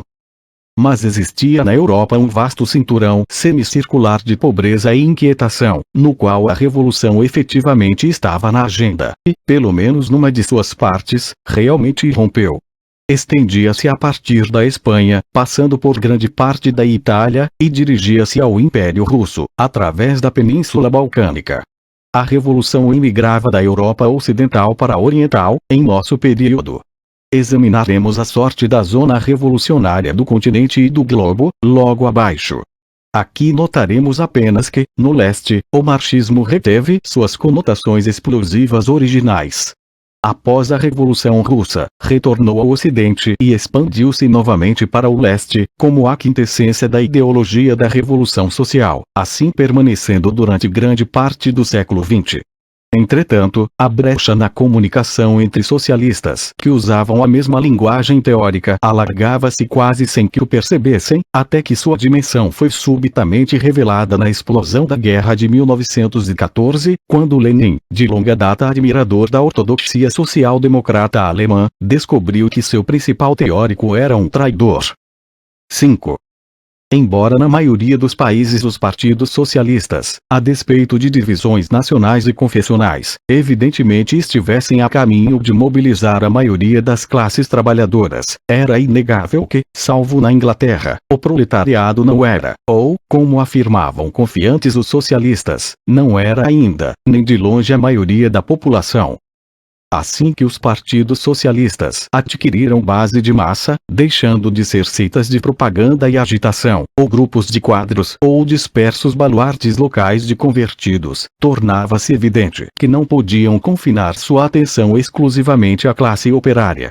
O debate intensivo sobre a questão agrária, que se iniciou entre os marxistas em meados da década de 1890, reflete precisamente essa descoberta. Embora o campesinato estivesse, sem dúvida, destinado a desaparecer, conforme corretamente argumentavam os marxistas, pois isto tem finalmente se verificado no final do século XX, o que poderia ou deveria o socialismo oferecer. Enquanto isso, aos 36% da Alemanha e aos 43% da França que viviam da agricultura, 1900, para não mencionar os países europeus que ainda eram predominantemente agrícolas. A necessidade de ampliar o apelo dos partidos socialistas, deslocando-os do que era puramente proletário, podia ser formulada e defendida de diversos modos, desde os simples cálculos eleitorais até as considerações revolucionárias de teoria geral. A social-democracia é o partido do proletariado. Mas, é simultaneamente um partido de desenvolvimento social, visando o desenvolvimento de todo o corpo social desde a presente fase capitalista até uma forma mais elevada. Isso não podia ser ignorado, uma vez que o proletariado fora derrotado eleitoralmente quase em toda parte, isolado ou menos reprimido pelas forças reunidas das outras classes. A própria identificação, porém, entre partido e proletariado tornava o apelo aos outros estratos sociais mais difícil. dificultava o caminho dos políticos pragmáticos, dos reformistas, dos revisionistas marxistas, os quais teriam preferido ampliar o socialismo de um partido de classe para um partido do povo, pois mesmo os políticos práticos, prontos para deixar a doutrina aos poucos camaradas classificados como teóricos, reconheciam que o apelo quase existencial aos operários, como operários, era o que proporcionava aos partidos sua verdadeira força. Mais ainda, as exigências políticas e os slogans especificamente talhados para a medida do proletariado, tais como o dia de 8 horas e a socialização, deixavam indiferentes os demais estratos e até corriam o risco de atrair-lhes o antagonismo, por envolverem uma ameaça de expropriação. Os partidos socialistas operários raramente tiveram sucesso ao tentar romper um amplo, mas separado universo da classe operária, dentro do qual seus militantes, e não raro as massas, chegavam até a sentir-se muito à vontade. No entanto, a atração exercida por esses partidos ia muito além das classes operárias. E mesmo os partidos de massa que mais intransigentemente se identificavam como uma classe, manifestamente mobilizavam apoio de outros estratos sociais. Havia, por exemplo, países nos quais o socialismo, não obstante sua falta de conexão ideológica com o mundo rural, conquistava grandes áreas no campo, e não apenas o apoio daqueles que poderiam ser classificados como proletários rurais. Isso ocorreu em partes do sul da França, da Itália Central e dos Estados Unidos, onde a mais sólida fortaleza do Partido Socialista situava-se, coisa surpreendente, entre os fazendeiros brancos, pobres e fanáticos pela Bíblia, em Oklahoma, onde a votação do seu candidato presidencial subiu a mais de 25% em 1912, nas 23 comarcas mais rurais do estado. Igualmente notável é o fato de os pequenos artesãos e lojistas estarem superrepresentados na filiação do Partido Socialista Italiano, se comparados aos seus números na população total. Havia, sem dúvida, razões históricas para isso. Onde a tradição política da esquerda, secular, a dos republicanos, democratas, jacobinos e outros, era antiga e forte, o socialismo poderia parecer uma extensão lógica de tudo isso, ou, por assim dizer, uma versão atualizada daquela declaração de fé nas eternas grandes causas da esquerda. Na França, onde o socialismo era claramente uma força de grande porte, aqueles populares intelectuais do campo e paladinos dos valores republicanos, os professores das escolas primárias, sentiam fortemente a atração do socialismo. E os mais importantes agrupamentos políticos da Terceira República pagavam seu tributo de respeito aos ideais do eleitorado, adotando os nomes de Republicano Radical ou de Partido Radical Socialista em 1901. Embora, evidentemente, não fossem radicais nem socialistas. Os partidos socialistas, contudo, extraíam sua força, bem como sua ambiguidade política, daquelas tradições, porque, como vimos, eles partilhavam delas mesmo quando já lhes pareciam insuficientes. Assim, nos estados em que o direito ao voto era ainda restrito, seus militantes e seu combate efetivo pelos direitos democráticos ao voto mereceu para eles o apoio de outros democratas. Como partidos dos menos privilegiados, era natural que fossem agora vistos como os defensores típicos da luta contra a desigualdade e o privilégio, os quais haviam sido centrais ao radicalismo político desde a Revolução Americana e a Francesa. Ainda mais que tantos de seus antigos porta-bandeiras, a exemplo da classe média liberal, haviam se juntado às próprias forças do privilégio. Os partidos socialistas beneficiavam-se, de modo mais claro, de seus status de intransigentes adversários dos ricos. Representavam uma classe que era, sem exceções, pobre, ainda que não necessariamente muito pobre segundo os padrões contemporâneos. Denunciavam a exploração, a riqueza e sua constante concentração com uma paixão incessante. Outros, também pobres que se sentiam explorados, embora não proletários, bem poderiam achar simpático tal partido. Em terceiro lugar, os partidos socialistas eram, quase por definição, partidos dedicados àquele conceito-chave do século XIX, o progresso. defendiam, especialmente os marxistas, o inevitável avanço da marcha da história rumo a um futuro melhor, cujo conteúdo exato poderia não estar bem claro, mas que certamente presenciaria o contínuo e acelerado trunfo da razão, da educação e da tecnologia. Quando os anarquistas espanhóis refletiam sobre sua utopia, era em termos de eletricidade e máquinas automáticas para a remoção de refugos. O progresso, ainda que apenas sinônimo de esperança, era a aspiração dos que pouco ou nada possuíam e os recentes ecos de dúvida sobre a sua realidade ou sobre se era desejável, vindos do mundo da cultura burguesa e patrícia, conferir abaixo, aumentavam as associações plebeias e politicamente radicais, pelo menos na Europa. Não pode haver dúvida de que os socialistas beneficiavam-se com o prestígio do progresso entre os que nele acreditavam, especialmente entre pessoas instruídas e imbuídas da tradição do liberalismo e do iluminismo. Finalmente e paradoxalmente, o fato de serem gente de fora e em permanente oposição, pelo menos até a Revolução, ele oferecia-lhes uma vantagem. Sua primeira habilidade foi, claramente, a de atrair muito mais que o apoio estatisticamente esperado de minorias cuja posição na sociedade era, em certo grau anômala, tais como os judeus em muitos países da Europa, mesmo quando se tratava de judeus confortavelmente burgueses. E na França, da minoria protestante. Em segundo lugar, não maculados pela contaminação das classes dominantes, poderiam atrair nações oprimidas nos impérios multinacionais, e estas talvez viessem a se manifestar sob a bandeira vermelha, a qual emprestariam um matiz distintamente nacional. Isso ocorreu desse modo, o que é notável, no Império Czarista, conforme veremos no capítulo 5, sendo o caso mais dramático dos finlandeses. Eis a razão pela qual o Partido Socialista Finlandês, havendo recolhido 37% dos votos assim que a lei o permitiu, cresceu para 47% em 1916 e veio a ser, de fato, o partido nacional de seu país. O apoio aos partidos chamados proletários poderia, portanto, estender-se muito além do proletariado. Quando o caso era este, poderia, em circunstâncias convenientes, fazer deles partidos do governo. E, após 1918, isso realmente aconteceu. Todavia, juntar-se ao sistema do governo burguês significava abandonar o status de revolucionário, ou mesmo de opositor radical. Antes de 1914, isso não chegava a ser absolutamente impensável, mas certamente não era admissível em público.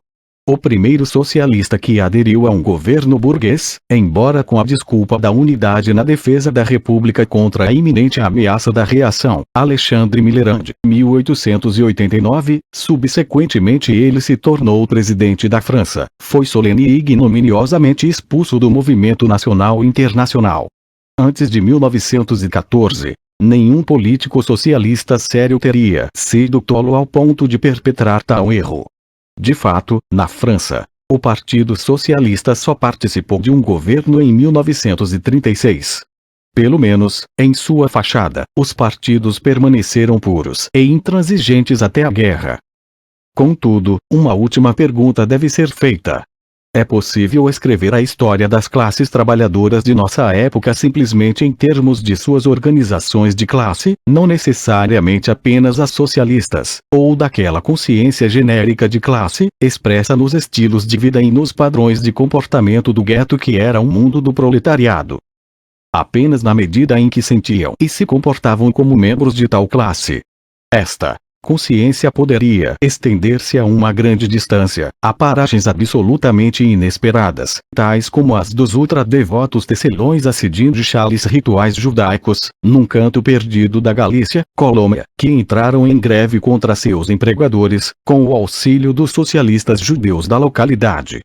Todavia, grande parte dos pobres, especialmente dos muito pobres, não se considerava proletária nem como tal se comportava e tampouco julgava as organizações e modos de agir do movimento aplicáveis ou relevantes para si. Eles se consideravam como pertencentes à eterna categoria dos pobres, dos prescritos, dos desafortunados ou dos marginais. Se emigravam do campo ou de alguma região estrangeira para uma cidade grande, morariam talvez no gueto, imbricado no sujo e pobre bairro operário. O mais provável, porém, é que os dominassem a rua, o mercado e os inumeráveis expedientes pequeninos, legais e ilegais, pelos quais as famílias pobres mantêm juntos a alma e o corpo, sendo apenas alguns, em qualquer sentido, real trabalho assalariado. Para eles, o que contava não eram o sindicato nem o partido de classe, mas os vizinhos, a família, os patronos que lhes poderiam fazer favores ou arranjar empregos. De outro modo, eles mais evitavam que pressionavam as autoridades públicas, os padres ou a gente que provinha do mesmo lugar da terra distante. Qualquer pessoa ou qualquer coisa que lhes tornasse a vida suportável, num ambiente novo e desconhecido. Se pertenciam à antiga plebe urbana de uma cidade, a admiração dos anarquistas pelos seus submundos não os tornava mais proletários ou mais políticos. O Mundo de Achille de Jago, 1896, de Arthur Morrison, ou de Aristide Bruant, em sua canção Belleville Montant, não é um mundo da consciência de classe senão na medida em que o ressentimento contra os ricos é compartilhado por ambos. O irônico mundo do dar de ombros e da aceitação, totalmente apolítico, da canção de music hall inglesa H, que atingiu nesses anos sua época de ouro, está mais próximo ao da classe operária consciente, mas os seus temas, sogras, esposas, falta de dinheiro para o aluguel, pertenciam a qualquer comunidade de pobres diabos urbanos do século XIX. Não devemos esquecer esses mundos. E, de fato, não os esquecemos, pois eles, paradoxalmente, atraíram os artistas da época mais que o respeitável mundo monocromático e especialmente provinciano do proletariado clássico. Não devemos, porém, contrapô-lo ao mundo proletário. A cultura dos plebeus pobres, mesmo no mundo dos tradicionais excluídos, era sombreada pela consciência de classe, onde quer que esses dois mundos coexistissem. Eles se reconheciam mutuamente, e onde a consciência de classe e seus movimentos fossem fortes como, digamos, em Berlim ou no grande porto de mar que era Hamburgo, o mundo da miscelânea e da pobreza pré-industrial ajustava-se a eles, e até alcoviteiros, ladrões e receptadores lhes apresentavam seus respeitos. Nada tinham de independente com que contribuir, embora os anarquistas não pensassem assim. Careciam, é certo, de militância permanente, para não mencionar o compromisso do ativista, mas deles carecia igualmente, como bem sabia todo ativista, a grande maioria da classe operária, em qualquer parte. Não tem fim as queixas dos militantes, ao referirem-se a esse peso morto de passividade e ceticismo. Medida que emergia uma classe operária consciente, que se expressava no movimento e no partido, nesta época, as plebes pré-industriais eram atraídas para sua esfera de influência. E, na medida em que não o foram, serão ignoradas pela história, por não terem sido seus construtores, mas apenas as suas vítimas.